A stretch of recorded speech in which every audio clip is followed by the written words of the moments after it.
Shalom sahabat inspirasi, kembali lagi bersama dengan saya dalam program Inspiring Talk I Talk. Hari ini kita akan berbicara dengan seorang hamba Tuhan, seorang narasumber yang akan membagikan pengalamannya bagaimana beliau berkenalan dengan Tuhan dan hidupnya dipulihkan oleh Tuhan dan melayani Tuhan dengan sungguh-sungguh. Siapa dia? Masih bersama dengan saya, Kak Eka. Shalom Kak Eka. Shalom. Apa kabar Kak? Puji Tuhan. Luar biasa ya. Luar biasa. Kak Eka mungkin bisa perkenalkan diri kepada sahabat inspirasi. Shalom sahabat inspirasi. Perkenalkan, nama saya Eka Sumarni. Saya sudah berkeluarga, berumah tangga, dan kami dikaruniai 2 anak. Yang pertama laki-laki dan yang kedua perempuan. Oke, mungkin itu aja Kak ya, cukup ya sahabat inspirasi. Masalah nomor rekening, nomor sepatu nanti aja sahabat inspirasi ya, bisa ketik di kolom komentar. Kak Eka ini kan, Kak Eka ini sekarang usianya berapa Kak? Sorry Kak kalau boleh tahu. 33 mau jalan 34. 33, oh berarti OTW 34. Sudah berapa tahun Kakak mengenal Tuhan Yesus? Mengenal Tuhan Yesus sebenarnya dari kecil sudah mengenal, cuma lebih mendalaminya Oh gitu. sewaktu anak nomor 2, berarti sekitar 6 atau 7 tahun yang lalu. 6 atau 7 tahun yang lalu. Oh baik, berarti dari kecil Kakak ini dibesarkan dalam keluarga Kristen nih? Dalam keluarga Kristen. Iya. Mungkin sebelum kakak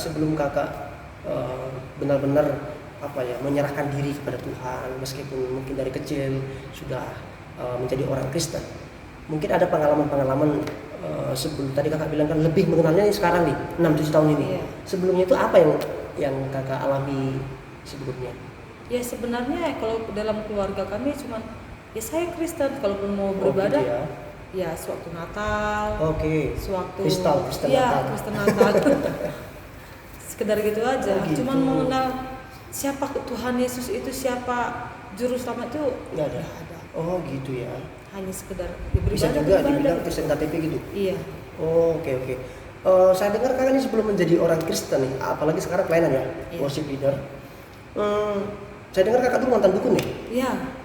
Oh gitu ya. Mungkin bisa ceritakan ke sahabat inspirasi ke kami apa yang kakak lakukan waktu kakak masih melakukan praktek perdukunan waktu itu. Tuh banyak. Hmm. Dari mulai pertama kali itu sewaktu kami SMP. Oh sejak SMP Sewaktu kan? SMP, sewaktu mau kelas 3 mau perpisahan lagi. Iya. Jadi kami mulai iseng, Kami ini siapa? kawan Oh. sekitar 3 orang. Mulai coba iseng-iseng tentang jelangkung, Oke. tentang segala macam lah. Kami berusaha pergi ke dukun, segala macam bertanya gitu. Kenapa? Apa yang membuat penasaran? Kok pengen gitu ya? Nggak percaya aja gitu. Kalau menantu setan tuh ada nggak percaya gitu. Oh, gitu. Kalau memang ada ya nampak kan wujudnya, jangan cuma mendengar oke. aja gitu. Iya. Karena kami nggak ada yang mempercaya di dunia ini, walaupun Tuhan sendiri pun kami tidak kami percaya. Sebenarnya gitu ya, Iya. meskipun Kristen gitu ya. Meskipun Kristen. Tuhan nggak percaya, Nggak ya percaya. orang jahat setan pun nggak percaya. Iya, Oke. benar. Lalu? Kami memikir kalau dosa itu ya dosa dosa lakukan aja. Oke. Kalau memikirkan ke belakang itu masuk surga masuk neraka, semua masuk neraka. Gitu prinsip kami dulu. Oke. Gitu. Jadi kami mulai membuat jelangkung di sekolah, terus kesurupan. Pernah? Iya. Ya. Sampai kami itu satu kelas itu sudah pernah semua yang kena gitu. Kena kelas 1, kena ke sana, kena Ke dan kelas sampai lain. ke Satu kelas sekolah. lain itu satu sekolah itu semua kena. Oke. Dan dimulainya itu kami berobat di bawah orang tua, pergi Ke ke dukun? dukun Oke, juga, oke. dukun Batak, Bugis, Oh, terus Jawa, Karo, Semua dukun. Simalungun, semua. Semua dukun ya? Iya, orang-orang dari manapun datang, dan bahkan pendeta sekalipun datang mendoakan saya itu waktu kesurupan itu. Iya. Oke. nggak ada yang mempan. Oke. Pendeta manapun itu, Iya. bahkan saya tantang saat itu. Siapa? Siapa Tuhanmu? Aku gak kenal sama Tuhanmu. Bahkan saya tantang saat itu. Iya. Jadi orang tua sudah ya udahlah menyerah gitu. Terakhir orang dukun yang satu ini menyarankan untuk menobatkan saya menjadi dukun besar. Oh. Untuk menobatkan saya menjadi dukun besar. Oh. Iya. Lalu? Dibawalah saya di Sigura-gura. Ini waktu karena masih SMP atau sudah mungkin Sudah jenjang- SMA. Masih SMA. Oh, sudah SMA. Sudah Oke. SMA. Jadi waktu Karena SMA saya dinobatkan beliau. iya, itu berlanjut sampai 2 tahun. Oke, iya. Nah, Maksudnya 2 sampai tahun ini 2 tahun itu prosesnya itu di Sugargura itu. di berobat bola Oh, balik, oke, 2 berobat tahun bola, ya. tetap tak ada sembuhnya, nggak ada kurangnya, malah semakin parah. Oh, Saya itu sebelum dinobatkan jadi dari dukun. dukun. Jadi 2 tahun masa pengobatannya Iya. tidak selesai-selesai. Tidak Oke. selesai. Dibawa ke Sigura-gura di apa namanya? Adat yang bernama itu kampung itu suku Parmalim. Oke, ya. Yes, Dinobatkanlah di situ, dibikinlah pesta 3 hari 3 malam dan sudah diserahkan, sudah sah saya itu Jadi menjadi dukun? dukun dan pengikut setan. Oh, oke. Sudah sah saat itu. Bagaimana perasaan kakak waktu dinobatkan menjadi dukun? Pada saat itu saya merasa bangga, Bangga karena ya? semua menyembah Oh, saya. Oh, I gitu. see. Semua. Iya. Bahkan dukun-dukun yang besar yang ada di Sigura-gura? Sigura-gura sana pada Hormat. menyembah saya semua. Oh. Dan kami setiap tahun itu biasanya melakukan ritual. Ritual ke sana. Iya. Apa jenis ritualnya? Ritual itu ya bikin gondang, kalau bahasa di sananya mengatakan siar-siaran gitu. Siar-siaran. Pesta itu sampai 3 hari 3 malam, tidak ada berhentinya, tidak ada capeknya, bahkan sampai jam 5 subuh, jam 6 pun itu lanjut terus. Itu para dukun semua? Iya. Kalaupun ada yang melihat meramaikan itu masyarakat. Apa tujuan ritual itu, Kak? Untuk ya mereka begitu, mereka tidak percaya Tuhan itu ada. Mereka mengatakan mula jadi nabol, Iya. mula jadi nabol. Parmalim ya? Iya. Iya. Oh. Lalu setelah dinobatkan jadi dukun, lalu apa yang kakak lakukan? Bagaimana cara kakak memperkenalkan diri ke teman-teman atau lingkungan sekitar tempat tinggal kakak waktu itu? Ya mungkin begitu ya. Mm-mm. Setan ini mengasih kuasa buat kita untuk biar menarik manusia itu Oh, percaya iya, gitu. iya. Jadi ada datang orang minta begini, minta misalnya entah kehilangan uang, kehilangan mobil, kehilangan sesuatu benda-benda pertama kali itu dapat. Bisa ditemukan ya? Iya, Oh. itu dapat gitu. Sewaktu ada orang datang pengen berobat, dia misalnya dia sakit, dia diguna-guna orang, anaknya begini, suaminya yang selingkuh, bahkan dari sampai ke Singapura, Malaysia sana pun tetap datang gitu bertanya. Dari sana juga ya? Iya. Oh, oke. Sampai terkenal lah, bukan hanya di Kota Dumai ini, Riau. Bahkan ada juga sampai satu pendeta datang Iya. untuk bertanya juga. Kalau boleh tahu, nama panggilan kakak dalam dunia perdukunan apa waktu itu? Oh, itu disahkan itu jadinya Aniana Raja. Apa artinya? Aniana itu ya utusan titisan Sisingamangaraja gitu. Oh, I see. Iya. Gitu ya.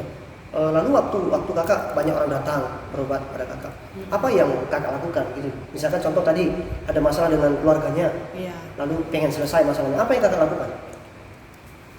Pengen selesai misalnya kalau memang suaminya yang selingkuh, dia pengen berubah gitu. Iya, Jadi iya. kita bikin kayak itu lengkap. Kita suruh nanti dia bawa jeruk purut, kalaupun perlu dia bawa jeruk kuku harimau, Iya, dia iya. bawa kemenyan, Iya. dia bawa sesajen macam lah, minyak Iya. duyung ataupun Iya. minyak apa, segala minyak wangian itu kita suruh bawa, kita perlengkapi, dan kita suruh minum, dan kita suruh dia mandi tengah malam.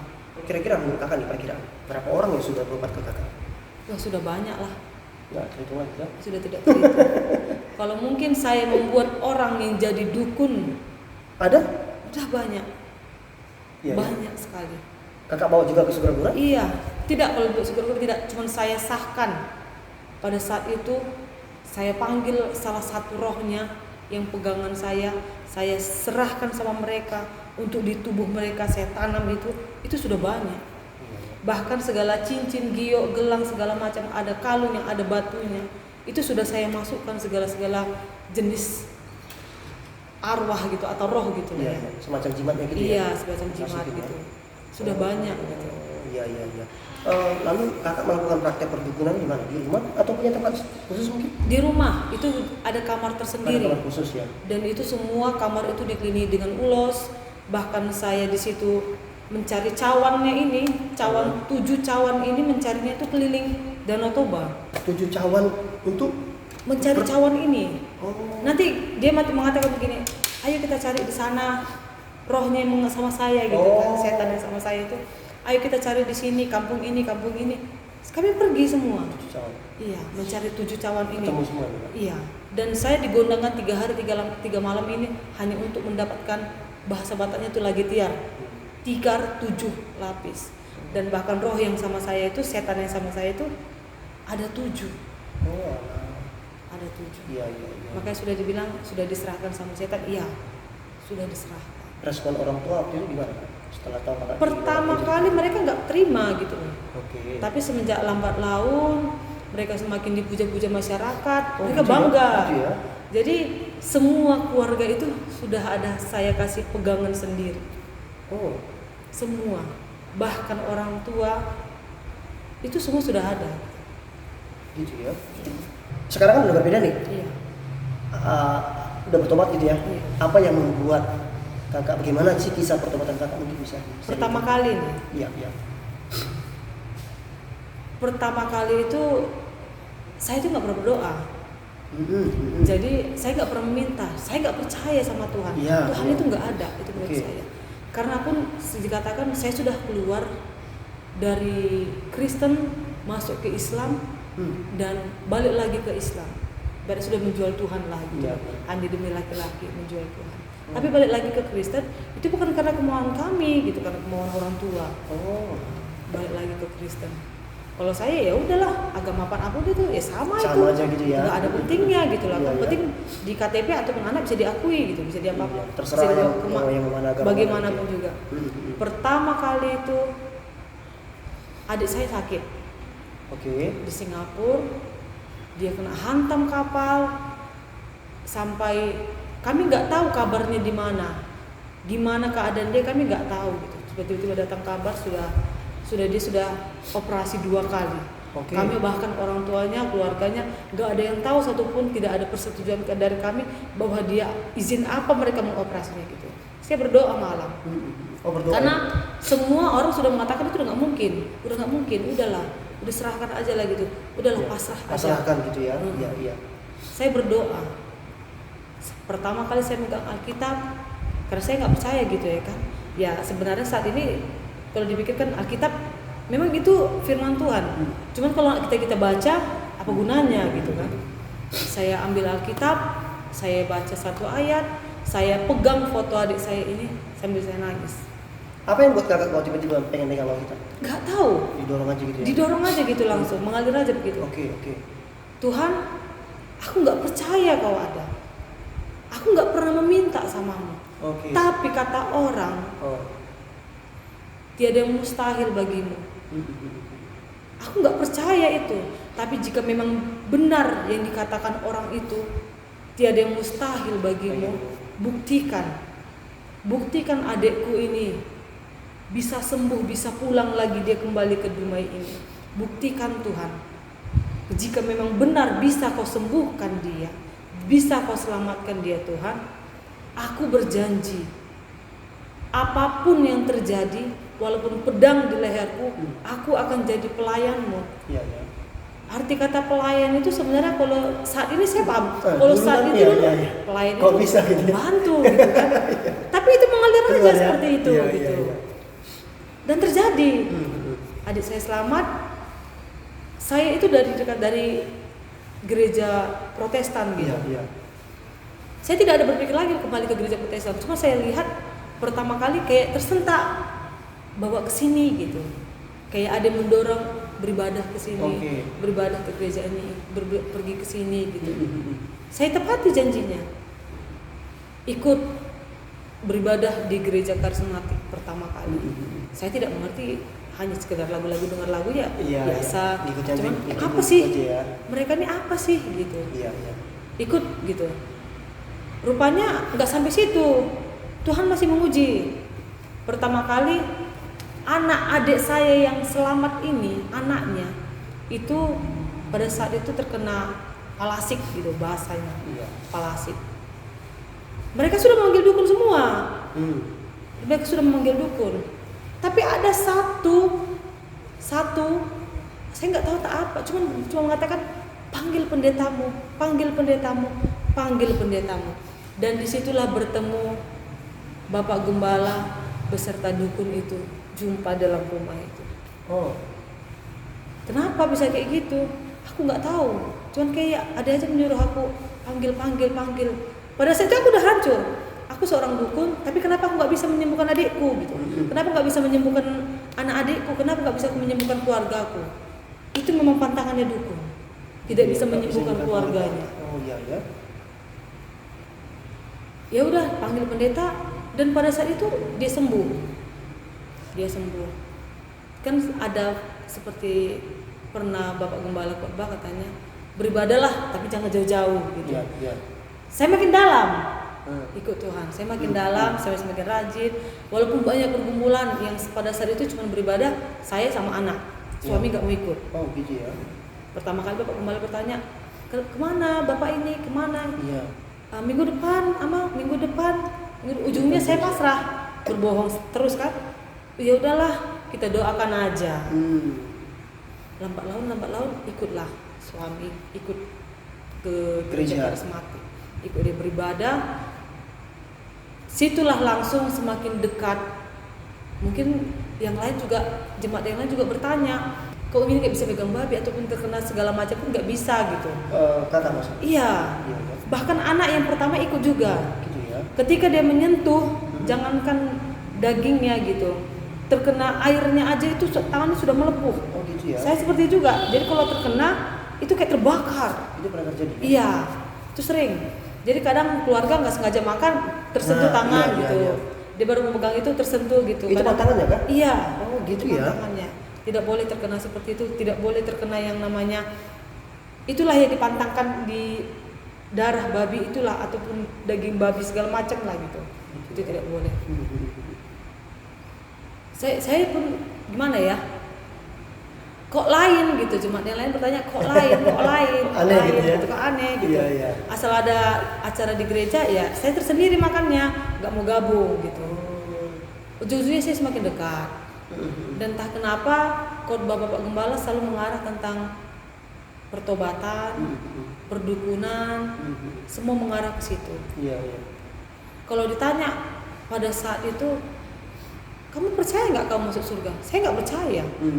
Semua hukum Taurat yang dibilang Tuhan itu sudah saya langgar. Jangan ada Allah lain kepadamu. Saya sudah langgar. Iya. Saya sudah lakukan semua. Jangan apapun, semuanya sudah saya lakukan. Saya sudah meninggalkan Tuhan. Saya sudah menduakan Tuhan. Saya nggak percaya sama Tuhan. Jadi kalau tanya orang pada saat itu, kamu percaya nggak masuk surga? Enggak. Aku pasti masuk neraka. Itu jawabannya. Dan disitulah saya kayak mulai goyah. Setan yang dekat sama saya pun sudah mulai merasuk gitu dah. Jadi setiap saya bicara dengan siapapun itu dia selalu muncul gitu. Jadi sudah dikatakan sudah diombang-ambing lah. Setengah hitam, setengah putih. Diombang-ambing. Antara saya ikut Tuhan atau tetap di sini. Iya. Ujung-ujungnya ya udahlah, ayolah kita ke gereja. Saya mau kesaksian dulu sama Bapak Gembala. Saya pengen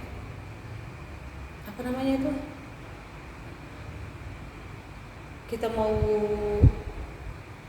bersaksi untuk saya mau bertobat, saya mau berserahkanlah semuanya sama Tuhan. Saya nggak sanggup lagi gini gitu. Karena ketika saya berbicara sama orang, bukan suara orang yang saya dengarkan, mereka yang ngomong di kuping saya. Jadi ketika orang berhadapan dengan saya ini, saya nggak perlu lagi menjelaskan dirinya siapa. Saya sudah tahu, tinggal hanya melihatnya. Oh, karakternya begini, kehidupannya begini. Jadi yang ada di kuping saya itu hanya mereka saja, hanya roh setan ini saja terus yang bisikan di kuping. Saya udah nggak sanggup. Setiap saya ngomong sama orang, saya gelisah. Setiap saya duduk, saya gelisah.